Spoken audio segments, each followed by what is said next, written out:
The 6 to 7 Figure Show, episode 49. Let's hit it. Broadcasting from the Valley of the Sun outside Phoenix, Arizona. This is the 6 to 7 Figure Show. Tired of working so hard and having no time? Take your six-figure practice and turn it to a thriving seven-figure enterprise. And now, your host, author, speaker, mentor, and strategist, Frank Bria. Hey everyone, welcome to the 6 to 7 Figure Show. I'm your host, Frank Bria, and today we are going to have a special episode, a series of trainings that we are talking about, which are going to be the 12 critical projects that you need to execute in your business in order to hit 100K a month in your service business using a high-ticket program. There's a lot of focus that we spend on the design up front, but we are going to be focusing on one of those projects today. So we're going to cut over to training on one of those projects. And after the training's done, come back, hang with us, and I will give you a way for you to get a copy of some of this training for yourself. And we'll turn it over to there. Hey everyone, Frank Bria here, going live in the group. Is our fourth training we're going to talk about today. We are going to discuss now customer success and delivery. These are the processes you need to have behind the scenes in your program to ensure that your customers are going to be successful. We're going to focus on three major components.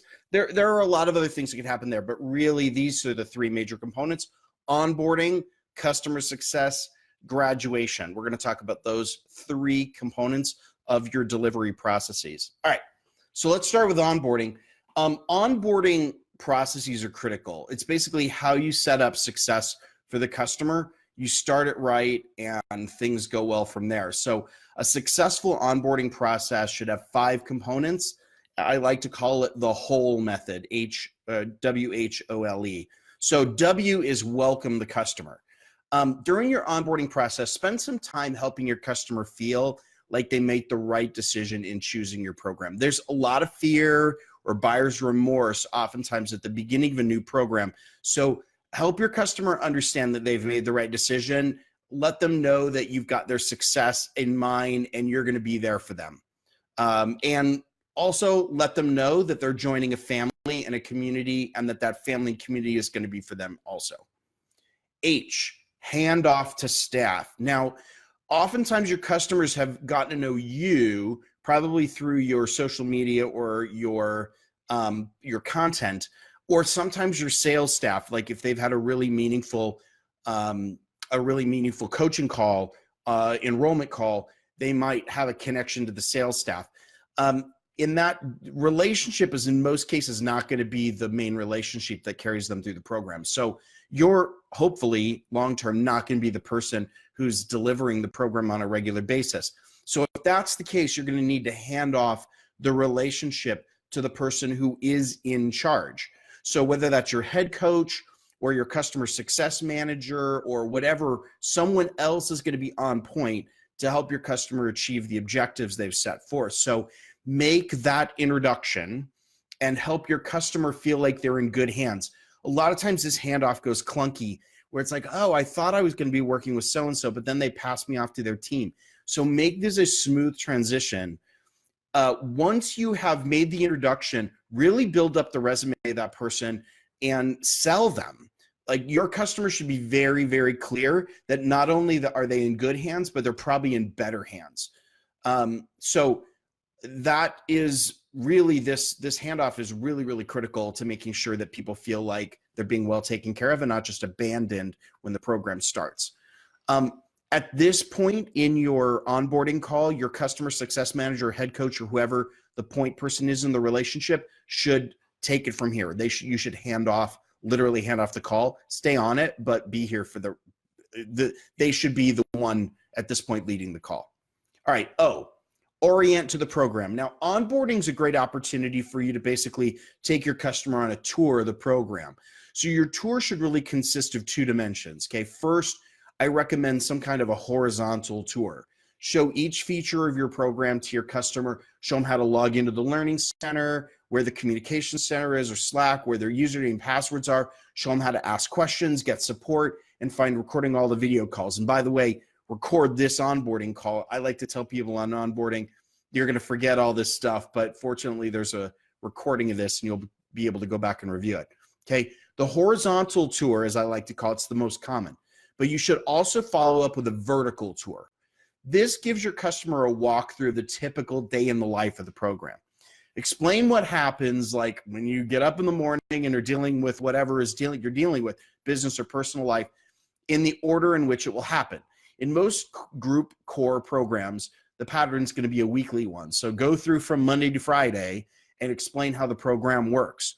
What the vertical tour is going to do is help your customer know exactly how to use all the resources in the order that you should be going. So it helps create a flow through your program. The horizontal tour is going to help them know what's there and get them oriented around what the resources are. The vertical tour helps them know how to use it. When you leave that vertical tour out, oftentimes that's where you get your questions, because people are like, I'm lost. There's so much stuff here. You got Slack, you got Facebook group, you got a learning center, you got calls. I don't know where they all are. I don't know how to use them. So set that expectation. L, level set goals and current position. So take the opportunity during onboarding to find out exactly where your customer is in relation to the program. What have they done up till now? Where do things sit? Are they ready for what's coming next? You know the prerequisites of your course best, so make sure that you can think those through and align them essentially to your customer. What does success look like for your customer? You know, what are they trying to achieve? So that you can make sure that you align the program resources and content with your customer's goals. This level setting is critical so that everyone's on the same page about what they're going to achieve. And then finally, E, expectation setting. Here is your opportunity to avoid all sorts of issues in the future. Tell your customer what they can expect from your staff. Indicate what your service level agreements are. I call them SLAs. How often are you going to respond to comments? How many meetings do they get with the program? How soon will you answer a question? If a customer has to submit information, how long until it comes back? What are the refund or pause policies in your program? Make sure all of those expectations are set. Your customer should know exactly what to expect from you at this point. But it's also an opportunity for you to set expectations for them. What do you expect from them? What should they be prepared to do? If they have to turn around comments to you, how fast should it go? What kind of communication should they expect? What should they do if there's a problem? Are there any behaviors you won't tolerate in the program? Okay. Really, now's the time for you to establish the rules of engagement so that there are no surprises later. Because that way a customer can't come back to you and go, oh, I didn't know, or, well, I thought you were going to do it a different way. You can basically go back and go, no, we were on an onboarding call together. I have a recording of it. We had a conversation about exactly how this is supposed to go. This is also a great opportunity for you to introduce a contract. If you have a contract as part of your program, oftentimes what I'll do is give the contract after the onboarding call to basically go, this is your last chance to kind of review everything and make sure it's a good fit for you. After here, there are no refunds, but you can think about how to handle that process if it's a little bit different for you. All right. Customer success. This is the second issue. Customer success is a function you absolutely have to have in your program. Someone on your staff or you should really be responsible for it. If you design accountability and mentorship into your program and ensure that the stages create the right tasks for your customers, then you've put everything in place for customer success. But be sure about one thing, that is not enough. You're going to have struggling customers and you need to recognize them, have a plan to fix it, and then put the pieces in place to prevent it in the first place. So let's talk about struggling customers. How do you recognize them? There are 5 signs of a struggling customer, so be aware of these and make sure that you react if you see them. Number 1, they're behind their expected timeline. Now, notice you have to know what the timeline is. So when we do program design, it's really important for you to know how long each stage should take and the tasks so that you have an expectation of where everybody should be in the program based on their enrollment date. 2, they are not showing up to meetings, or at least not consistently showing up to meetings. When people start dropping out of stuff, that doesn't mean they're fine. There's a problem and you're probably going to need to react to it. 3, they don't know what they should be working on. Now, you won't know that unless you ask. So this is a good hint that these are kinds of things that you should be asking your customers. Do they know what they're working on right now? 4, they're distracted. If you find them either overly busy with personal issues or business issues, or they're just not themselves, then they're dealing with a distraction. A lot of entrepreneurs who run programs think, oh, well, you're dealing with a personal problem. It's not really my issue. Trust me, it's your issue. If they have a personal problem that takes their focus away from getting success, that means that's one less testimonial for you and potentially an early dropout or a refund request. So be on top of it. 5, finally, their energy level has dropped. In order for you to assess that, you're going to have to be in really good contact. Make sure someone in your program is there. That's their job, to be monitoring things like this. So go with your gut. If you start to see something's wrong with a customer, their energy levels drop, there's probably an issue. I would start asking. So if you see one of these signs, engage in some kind of conversation. Try to find out what's going on. Don't take everything's fine as an answer. Dig deep, ask questions, because definitely something's going on here. Once you both recognize that there's a problem, do a triage to fix it. Here's a really great 3-step triage process. Number 1, what are they working on that's not working right now? So that's just finding out what exactly is happening. Number 2, why is it not working? Now, I recommend you do a root cause analysis here, because the first reason that your customer gives you is probably not the real reason. So make sure that you ask follow-up questions and dig deep. And then 3, do whatever it takes to get it working. This is not about adding stuff into your program. This is about helping your clients get results. If someone's struggling and things aren't working, get ready to get your hands dirty, because you want to have a successful customer on your hands. Now, it's much easier to solve a problem before it actually becomes a problem. So institute some kind of regular review process for each customer. Keep a spreadsheet or some kind of a record of all customers, and I would include the following information. What are they working on, or what stage of the program are they in? Again, back to program design. One of the reasons you have stages of a program is so you can monitor progress throughout. How long have they been working on it? And again, back to timelines. How much time should be left, or how far over the suggested timeline are they right now? Do they know what they're working on? Okay, this is a really good question. Sometimes we think they're doing stuff, but they actually don't know. Do they know how to do it? Again, you're going to have to ask some deep follow-up questions here. Are they making good progress? And finally, what assistance is currently underway? Be specific with these answers. Get answers to every single one of these questions. So if you're using some kind of a form to capture this information, avoid generic updates like things are great, or free-form text where people might not actually be giving you the answers to this information. But these are the kinds of questions your staff should be getting from your customers all around, so that you can avoid them running into trouble in the first place. All right. Finally, step 3, graduation. Don't let a customer just slip away, okay? Ending a contract should be a big win for both of you. Graduation is really, really important in you being able to continue working with that customer into the future. It is way easier to continue working with the customer than it is to sign up a brand new one. So have your graduation ceremony with your group actually contain 3 important segments. Number 1, celebrating the win. Number 2, reorienting the direction of the customer. And 3, kicking off the future. Let's talk about each of them.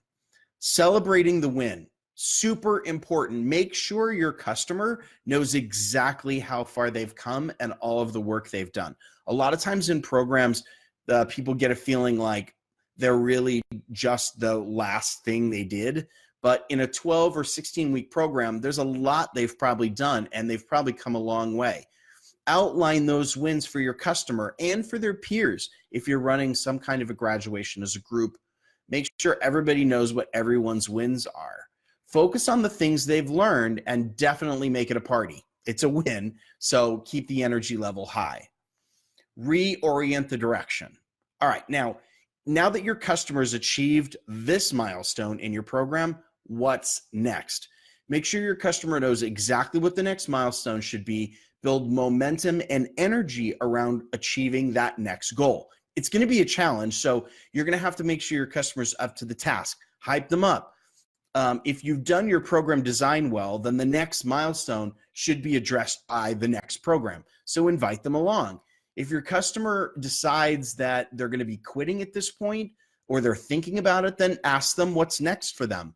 Coach them in the right direction, even if they choose to continue on that journey without you. And finally, kick off the future.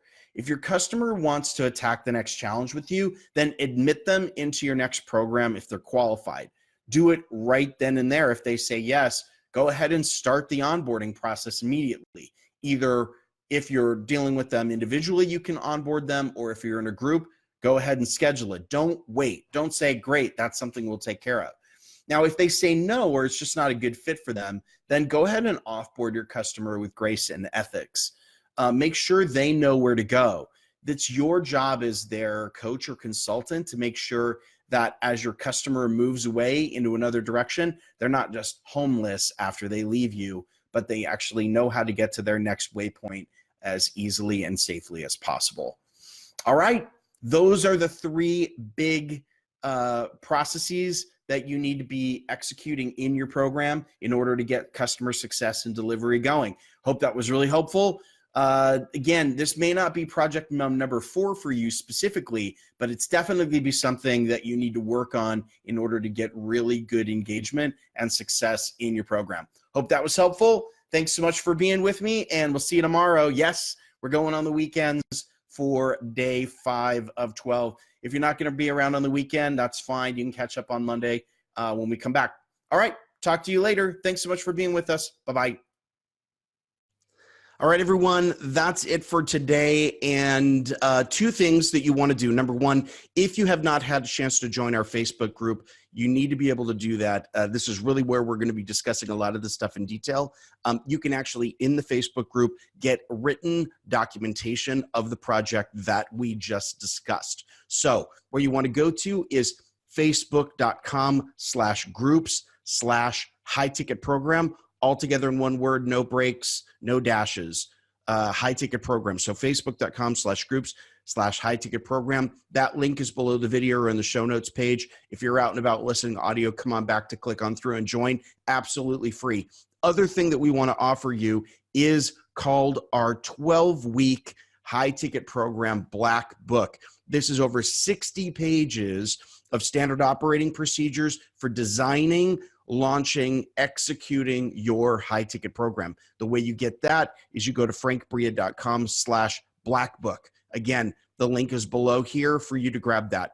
High ticket program is our Facebook group. The Black Book is our free 60-page standard operating manual for how to run a group program.